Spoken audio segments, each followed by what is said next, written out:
I was standing in my kitchen the other morning, waiting for the kettle to boil when something hit me.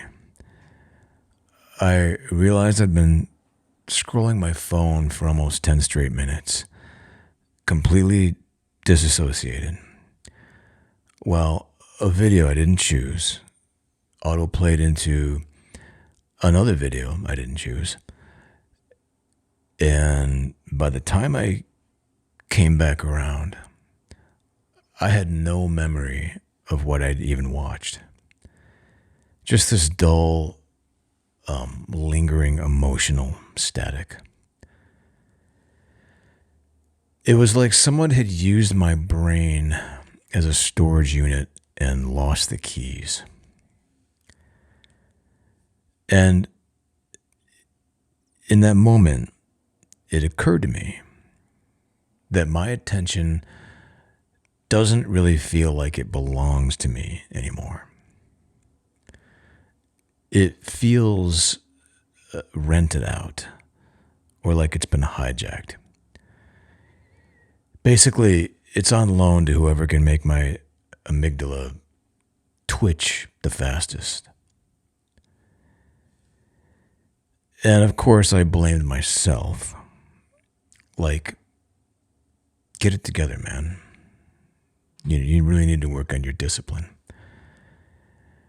As if it was a moral failing to be a human in a world that's designed specifically to override human defenses.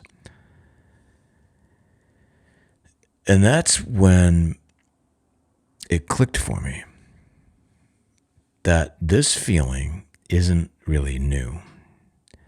It's not digital or modern. This thing we're all drowning in has actually been cooking for over 100 years. And your phone is just the latest delivery vehicle, and the most effective one, I might add. So the real story started long before any of us were born. In a place most people today wouldn't recognize, even if you spelled it out. All right, if you travel back to London in 1921 and you walk into a particular respectable looking building, there's a group of people inside studying the human mind like it's a machine that they were trying to reverse engineer. This place was called the Tavistock Institute. Now, officially, they were helping World War I soldiers recover from shell shock, what we now call PTSD. But unofficially, they discovered something that governments and corporations have been salivating over ever since. That trauma doesn't just hurt people, it makes them more compliant.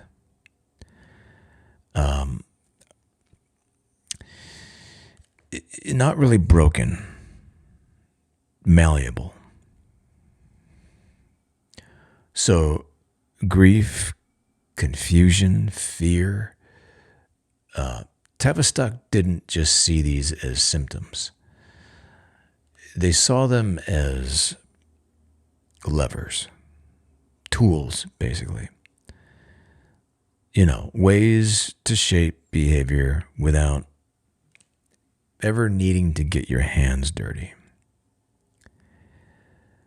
And once you understood how to push an entire population into a psychological corner,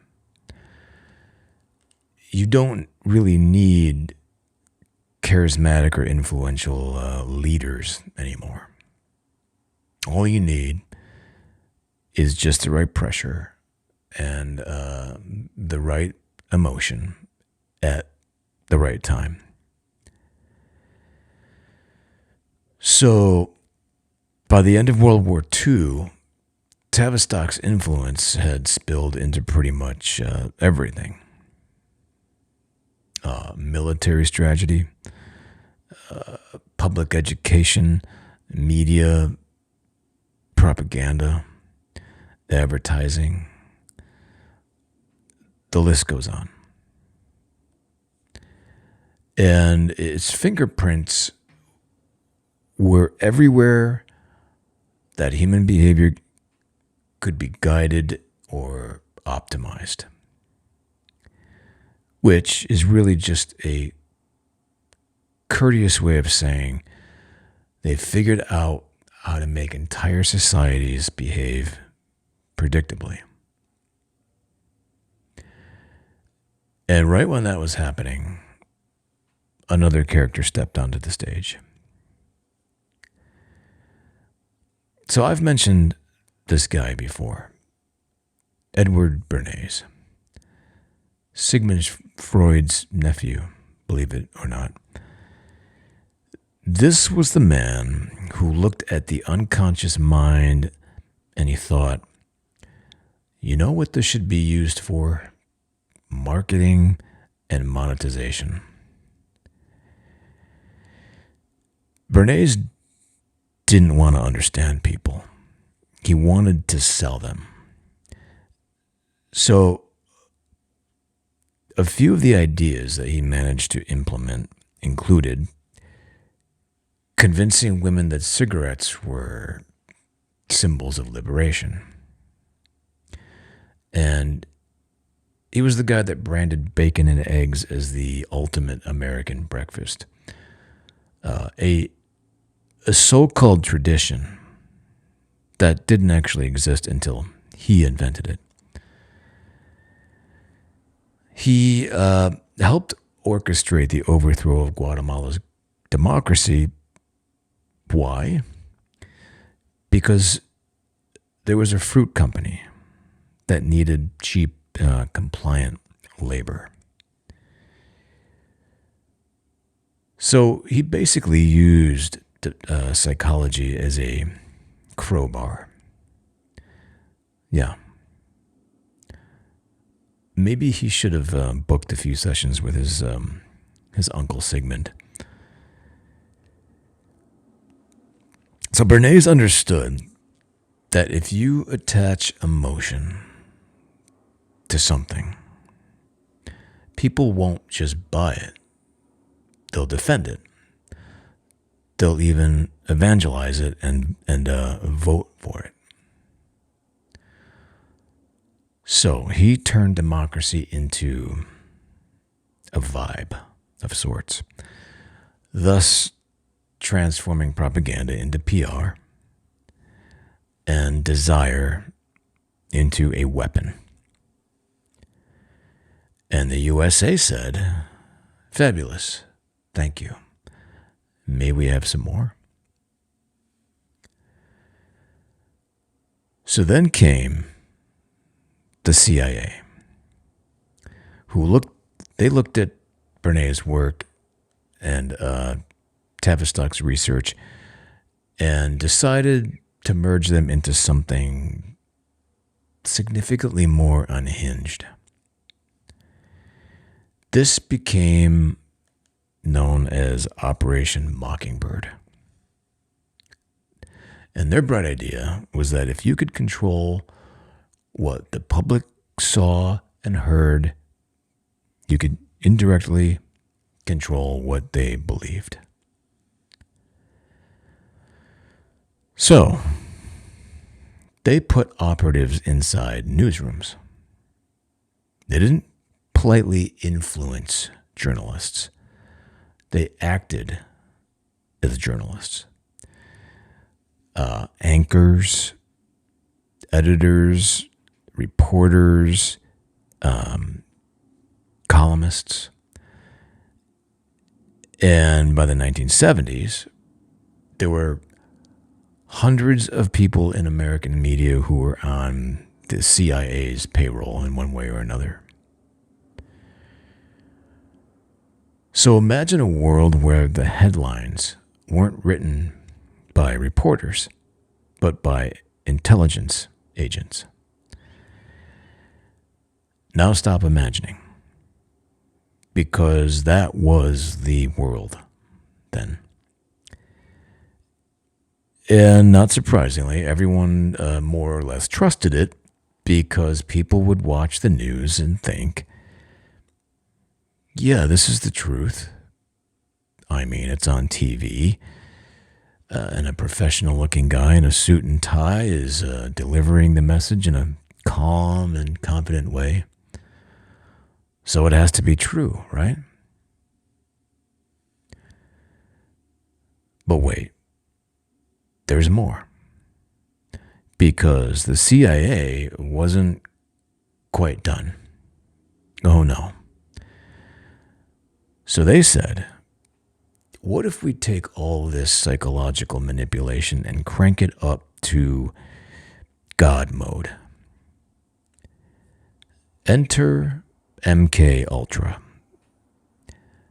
Extreme sleep deprivation, electroshock, LSD experiments so intense Timothy Leary would have tapped out, sensory isolation, identity erasure, and many other crimes against humanity. So there was a psychiatrist involved in this named Ewan Cameron, who blasted patients with looping audio messages while drugging and electroshocking them until some of them forgot how to speak, how to walk, recognize their families, even remember their own names. Isn't that nice? And by the way, these weren't really patients. They were unwilling subjects. Like test dummies, trial balloons for psychological warfare techniques. And when the documents eventually leaked decades later, everyone was, of course, shocked. As if we weren't already participating in a world built from those experiments. Because by then, the methods had already been absorbed into global intelligence playbooks. I mean, the tools work too well to abandon. And of course, the ethics were never even part of the equation. All right, so let's fast forward to today, where the lab coat has been replaced by the hoodie, and the clipboard has been replaced by the smartphone. And the experiments never really stopped. They just evolved and became more user-friendly, a little more hands-on. Your phone isn't a device. It's a behavioral modification machine with a data plan. Every moment you swipe, pause, react, flinch, or even hover, your nervous system is being dissected in real time. So you're not simply being shown content, you're being trained. And algorithms don't just learn what you like, they learn what destabilizes you and what heightens your cortisol and what makes you angry. Doom scroll. What keeps you in a state of mild, ongoing panic? Because fear holds attention, right? Confusion and rage and hopelessness also holds attention. And attention is the only currency that really matters in this day and age. So that makes us lab rats. Except the maze is inside our own skull, and we carry it everywhere like a decorative tumor. Have you ever really wondered why everything online feels like it's on fire all the time? Because outrage is the most cost-effective way to hijack a human being. It bypasses reason and nuance, and it bypasses reflection. So when you're pissed off, you're predictable. And when you're scrolling, you're obedient. You think that you're choosing what you feel, but in reality, your emotions are being farmed. Like corn, except we're the corn and someone else owns the field. And meanwhile, everyone walks around feeling defective. And now we have preteen depression. We've got millions of adults medicated just to get through the day. And people are mistaking engineered anxiety for personal failure. And that ache in your chest, that dread you feel when you wake up, that sense that reality feels somehow loose, that's not really a disorder. It's the exhaust trail of a century of psychological manipulation. So I think it's safe to say that we're not malfunctioning. We're responding exactly how the design intended. And you can see this everywhere. I mean, why is everyone chasing validation like it's oxygen? Why does no one feel satisfied after hitting every milestone that they were told would give their life meaning?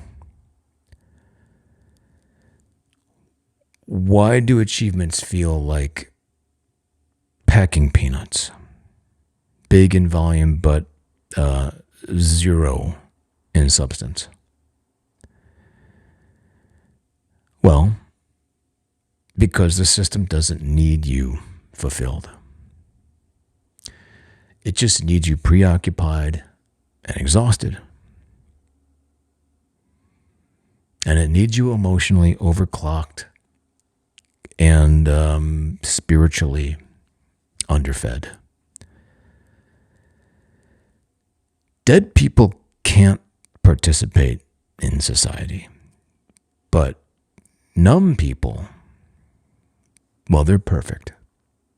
They're hyper-productive, hyper-compliant, they're hyper-manageable, and so on. The system would prefer to turn you into a user profile with predictable emotional reactions rather than kill you. For now, anyway. Because a mildly distressed, endlessly scrolling consumer with a pulse is slightly more useful than a dead one. For now, anyway.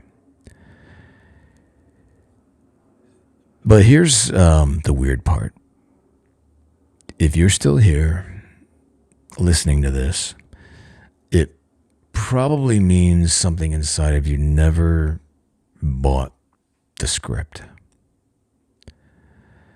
I don't mean the surface level you, the one scrolling and comparing and constantly worrying.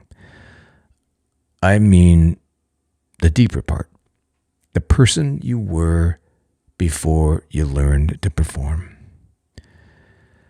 The part that occasionally whispers something about all of this feels fundamentally wrong.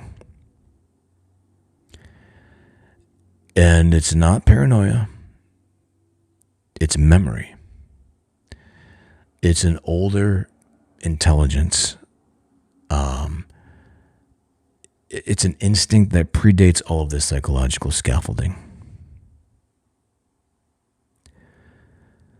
So, more accurately, you're not discovering something new. You're remembering something ancient. Which is to say, you're not broken. You're just waking up. And waking up is disorienting. This isn't about finding yourself.